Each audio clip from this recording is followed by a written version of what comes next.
সুপ্রসুধী, সকলকে স্বাগত। আমরা একটি গুরুত্বপূর্ণ মাহেন্দ্রক্ষণে উপস্থিত হয়েছি, যে সময়টিতে এসে আমরা আমাদের ইতিহাস ঐতিহ্যকে কেন্দ্র করে একটি বিষয়কে আহ, উপস্থাপন করতে চলেছি। যে বিষয়টি আমাদেরকে উদ্বেলিত করে, আমাদের ইতিহাস ঐতিহ্যের একটি ঝংকার তোলে, আমাদেরকে আলোকিত করে। যে বিষয়টির উপর অনেকগুলো নিষেধাজ্ঞা ইতিমধ্যে আমরা দেখছি, প্রতি বছর এলেই এটার উপর অনেক নিষেধাজ্ঞা হচ্ছে, এবং অনেকে বলার চেষ্টা করছে যে এই জিনিসটি পালনীয় নয়, অনেকে বলছে এটি পালনীয়। আসলে কোনটি কিভাবে বুঝবো আমরা সেটি পালনীয় নাকি পালনীয় নয়? এটা নীতি আসলে কি, এটি পাল্লা আসলে কি, কোন পাল্লায় মেপে নিব আমরা যে আমরা কোন ঐতিহ্যগুলি, কোন সংস্কৃতিগুলিকে পালন করব কিংবা পালন করব না? সেটাই মূলত আজকের আমাদের আলোচনার বিষয়। আজকের বিষয়টি আমাদের যেটি খুবই গুরুত্ব বহন করে, খুবই অর্থবহ একটি টপিক, সেই টপিকটি হলো পহেলা বৈশাখ। পহেলা বৈশাখ আমরা পালন করতে পারবো কিনা, পহেলা বৈশাখ জিনিসটা আসলে কি? আমরা জানি সম্রাট আকবরের দিক থেকেই মূলত এই পহেলা বৈশাখ জিনিসটা চলে আসছে। মূলত যে আরবি যে হিজরির যে পত্রিকাগুলি বা পঞ্জিকাগুলি যেগুলো রয়েছে, সেগুলোর উপর বেস করে আমরা নতুন বছর শুরু করতাম, কিন্তু এটি আমাদের আবহাওয়ার সঙ্গে, আমাদের জলবায়ুর সঙ্গে যাচ্ছে না বা যায়নি। কারণ সেই সময়টিতে একটু উল্টা হয়ে যাচ্ছিল। হিজরির যে সময়টি ছিল সেটা হলো কৃষকগুলি সেই সময়টিতে আসলে ফসল ঘরে তোলে না। ফসল যদি একজন কৃষক ঘরে না তুলতে পারে, সেক্ষেত্রে সে এগুলিকে বিক্রি করে হালখাতার মতো প্রোগ্রামগুলোতে জয়েন করতে পারে না, খাজনার মতো প্রোগ্রামগুলোতে সে জয়েন করতে পারে না, পুণ্যার মতো প্রোগ্রামগুলোতে সে জয়েন করতে পারে না। সেক্ষেত্রে শুরু হলো একটি নতুন ক্যালেন্ডার তৈরির কাজ। সেই ক্যালেন্ডারটি আমরা বাংলা ক্যালেন্ডার হিসেবে জেনে জেনে থাকি বা জেনে আসছি। তো এখন আমাদের প্রশ্ন হলো যে আমরা এই পহেলা বৈশাখ কৃষি নির্ভর ছিল, অর্থনীতি নির্ভর ছিল। তারপরে এই জিনিসটা মানুষরা, আমি আমার ছোটবেলায় আমরা অনেক সময় গান গেয়েছি, আল্লাহ মেঘ দে পানি দে ছায়া দে রে তুই, এরকম করে অনেকগুলি আমরা গান গেয়েছি, পানির জন্য প্রার্থনা করেছি, এবং আমরা পুকুরে নেমে আহ, গোসল করার সময় কাদা ছোড়াছুড়ি করেছি, আমাদের খুব ভালো লাগতো। আমরা এটাকে হাল ছাল বলতাম, হাল মানে নতুন, শাল মানে শালী। তো এই যে ব্যাপারগুলি আমাদেরকে উদ্বেলিত করতো, আমাদেরকে আলোকিত করতো, আমরা রোমাঞ্চিত হতাম। আমরা জানতাম কৃষকের চঞ্চল চোখগুলি চেয়ে থাকে ধান কাটার সেই রোমাঞ্চকর দিনগুলির জন্য। এই ধান কাটার পরে যে প্রোগ্রামটি হয়, এই ধানগুলি বিক্রি করার পরে একজন কৃষক একটা মোটা কাপড় তার ওয়াইফকে কিনে দেয়, তার মেয়েকে কিনে দেয়। এবার আমি আমার বাবার সাথেও আমাদের দোকানের বাকি পরিশোধ করার জন্য আমি বাবার হাত ধরে গেছি। আমাকে জিলাপি খাওয়ানো হয়েছে, আমাকে মিহিদানা খাওয়ানো হয়েছে, পরোটা খাওয়ানো হয়েছে। তারপর আমরা পরিশোধ করেছি, নতুন আমরা খাতা ওপেন করেছি নতুন বছরের জন্য। এই যে ব্যাপারগুলো আমাদেরকে খুব ভালো লেগেছিল। এটা আমার শৈশবের একটি ঘটনা, যেটা আমি ভুলে যেতে চাইনি এবং ভুলে যেতে চাই না। কিন্তু কেউ কেউ আমাকে জোর করে বলার চেষ্টা করছে, আমার মতো আর অনেককেই, যে তুমি এই প্রোগ্রামগুলো করতে পারবে না। তো যাই হোক, এটা বাঙালির ইতিহাস ঐতিহ্যের সঙ্গে জড়িত ছিল, এটা বাঙালির একটা সংস্কৃতির সঙ্গে জড়িত ছিল, এটি কৃষির সঙ্গে জড়িত ছিল, এটা অর্থনীতির সঙ্গে জড়িত ছিল, যেটাকে আমরা ভুলে যেতে পারি না। তারপরে যে ঘটনাটি ঘটলো, একটা পর্যায়ে গিয়ে বলা হলো যে এটার কৃষি এবং অর্থনীতির উপর বেস করে থাকলো না, এটা তখন হয়ে গেল রাজনৈতিক একটি অনুষঙ্গ। যেমন আমরা জানি যে আমাদের পশ্চিম পাকিস্তান যখন পূর্ব পাকিস্তানের উপর মার্শাল ল জারি করলো আইয়ুব খান, তখন তিনি বলল যে এই ভূখণ্ডে রবীন্দ্রসঙ্গীত চলবে না, বাংলা গান চলবে না, এরকম। তখন প্রতিবাদে রবীন্দ্র শিল্পীরা রমনার বটমূলে তখন তারা গাওয়ার চেষ্টা করলো, এসো হে বৈশাখ, এসো হে বৈশাখ। তারপর আমরা বলার চেষ্টা করলাম যে রবীন্দ্রসঙ্গীত আমাদের চলবে। এবং যদিও এটা বলা হচ্ছে রমনার বটমূল, আসলে এটা বটমূল ছিল না, এটা আসলে অশ্বত্থর একটা গাছ ছিল, যেটা হচ্ছে বট গাছের ফিমেল ভার্সন মূলত। এইটাই একটা মূল থিম।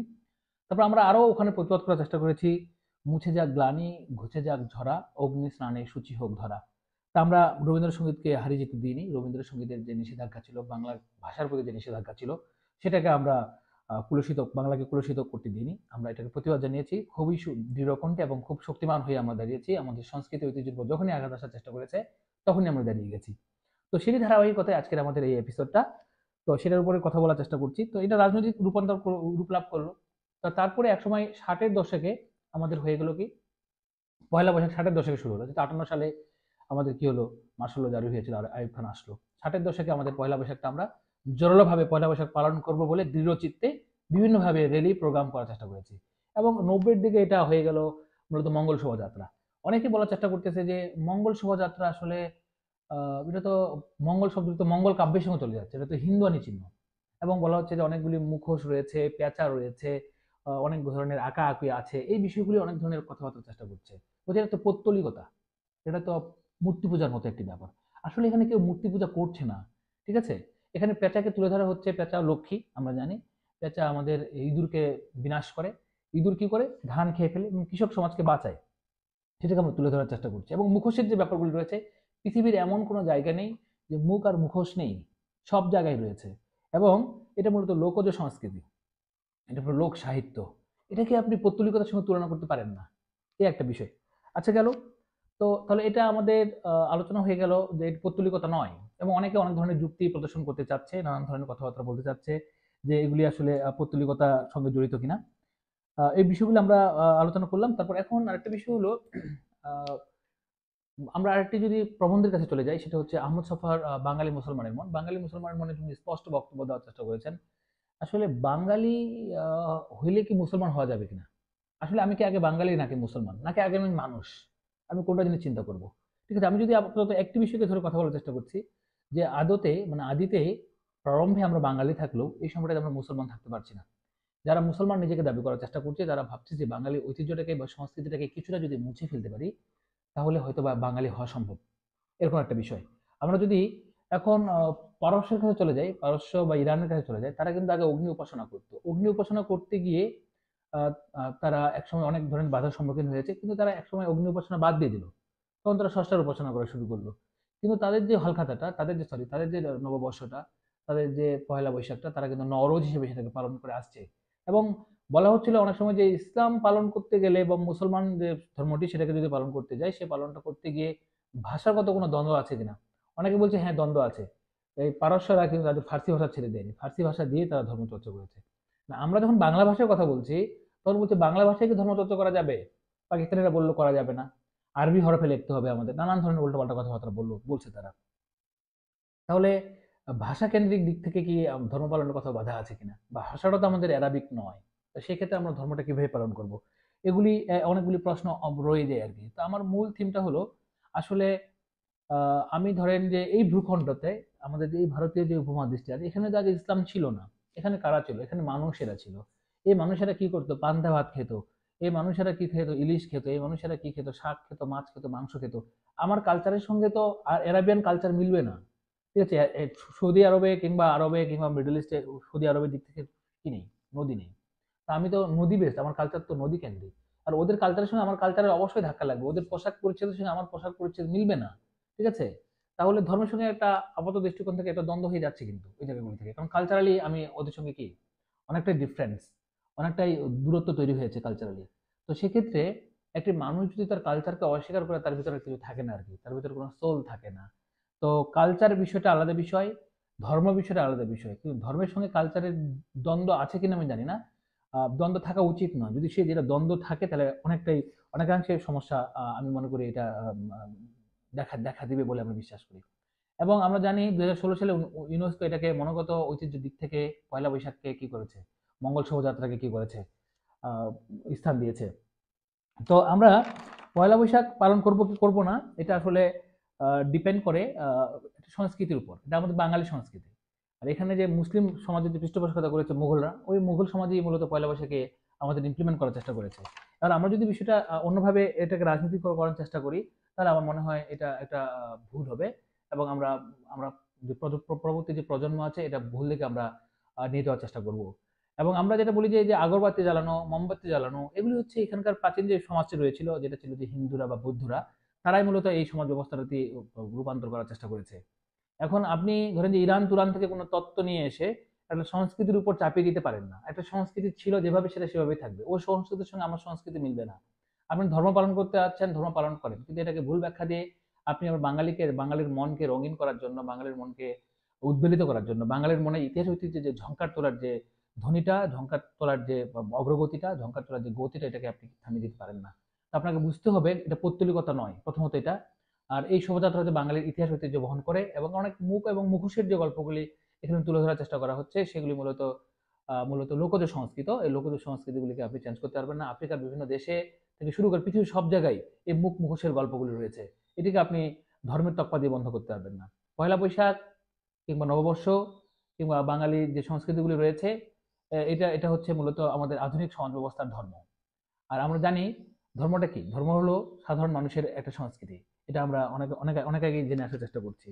তাহলে আমরা এখান থেকে একটি বিষয় সুস্পষ্ট ধারণা নিচ্ছি যে পহেলা বৈশাখ বাঙালির ঐতিহ্য, ইতিহাস এবং বাঙালির ফিলিং এর সাথে ওতপ্রোতভাবে জড়িত। এটা কোনো অন্য তত্ত্ব দিয়ে এটাকে ঢেকে রাখা যাবে না। আর কেউ যদি ঢেকে রাখতে চায় তাহলে আমরা মনে করবো সে কুসংস্কার লালন করে। কেউ যদি মনে করে লোকজ সংস্কৃতিকে, কেউ যদি মনে করে এটা পৌত্তলিকতা, তাহলে তার পৌত্তলিকতা এবং লোকজ সংস্কৃতির মধ্যে অনেক সংঘাতের সমস্যা আছে। আবার যেরকম সমস্যা হয়েছিল মূর্তি এবং ভাস্কর্য নিয়ে, সেটারও তার সমস্যা রয়েছে। এবং আমি এটা দৃঢ় কণ্ঠে বলতে পারি যে এখানে এই ভূখণ্ডের যে মানুষগুলি রয়েছে তাদের সংস্কৃতিগুলো তো হিন্দু আনির মতোই হবে, তাদের সংস্কৃতিগুলো তো বৌদ্ধদের মতোই হবে, কারণ এখান থেকে তো মুসলিম অরিজিনেট হয়নি, এখানে তো ইসলাম এখানে অরিজিনেট হয়নি, ইসলাম অন্য জায়গা থেকে এখানে এসেছে, এসেই কিছুটা মানুষ ধারণ করার চেষ্টা করেছে। এবং যারা প্রচার করেছে, যে ধর্মগুরুগুলি এসেছিলেন, যে ধর্ম প্রচারকগুলি এসেছিলেন, যে সুফিজম এসেছিল, তারা এই জায়গাগুলির মধ্য দিয়ে ইসলামকে কেউ কেউ গ্রহণ করেছি আমরা। এবং সেটা হচ্ছে যে, এবং ওইটাকে গ্রহণ করার ফলে যে আমরা যে আমাদের ইতিহাস ঐতিহ্য ভুলে যাবো, আমাদের সংস্কৃতি ভুলে যাবো, ব্যাপারটা এমন না। ধরেন আমার পূর্বপুরুষেরা হিন্দু ছিল, আপনার পূর্বপুরুষ হিন্দু ছিল, এটা বলার কোনো, অস্বীকার করার কোনো সুযোগ নেই। তা আপনি মোমবাতি জ্বালানোর প্রচলনটা আছে, এটা হিন্দুদের। আপনার কি আছে? আপনার আগরবাতি জ্বালানোর প্রচলনটা আছে, এটা হিন্দুদের। আমরা জানি মেয়েরা মাথায় ঘোমটা দেয়, মাথা শাড়ির আঁচল টেনে দেয়, এটা হিন্দুদের। কেন? আমরা জানি বেহুলা, লক্ষিন্দরের ঘটনাটা আমরা জানি, বেহুলার মাথায় উঠে কি করেছিল, মনসা লক্ষিন্দরকে ছবল মেরেছিল। এবং সেখান থেকে বলা হচ্ছিল যে এই বেহুলা মাথায় কি দেয়নি, কাপড় দেয়নি, কাপড় দিলে হয়তো বা মনসা ওখানে খপার উপর আশ্রয় করে তাকে মারতে পারতো না, এরকম একটা প্রচলিত কুসংস্কার রয়েছে।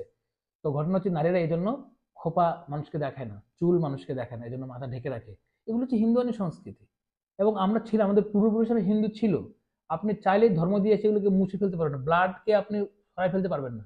আপনার রক্তের ভিতরে হিন্দুয়ানি রয়েছে, আপনার রক্তের ভিতরে বৌদ্ধইজম রয়েছে, আপনার রক্তের ভিতরে এই যে বাঙালিয়ানার যে সংস্কৃতিগুলো রয়েছে, আপনার রক্তের ভিতরে আদিবাসীর অনেকগুলি ব্যাপার রয়েছে। আমরা এখানে মিশ্রণ হয়ে গেছে, অনেকগুলি রক্ত এখানে মিশ্রিত হয়েছে।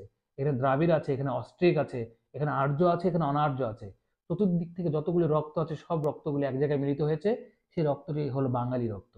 এই জায়গাটাতে আমরা মিশ্রণ সংকরে রূপান্তরিত হয়েছে, এটা অবশ্যই পজিটিভ। আমরা রূপান্তরিত হয়েছে নানাভাবে, আমাদের শরীরে অনেকগুলি রক্ত প্রবাহিত হচ্ছে একই সাথে, অনেকগুলি বৈশিষ্ট্য রয়েছে। সেক্ষেত্রে আপনি, আমরা ধারণ করবো যতটুকু পজিটিভ ততটুকু ধারণ করার চেষ্টা করব, কিন্তু শুধু একপাক্ষিক কোনো তত্ত্ব দিয়ে আমরা এই বিষয়গুলিকে চিন্তা করতে পারি না। আশা করছি যারা এই বক্তব্যটি শুনলেন তারা নতুনভাবে চিন্তা করার একটি মনের জানালা খুলতে সচেষ্ট হবেন বলে আমরা বিশ্বাস করছি। সকলকে ধন্যবাদ।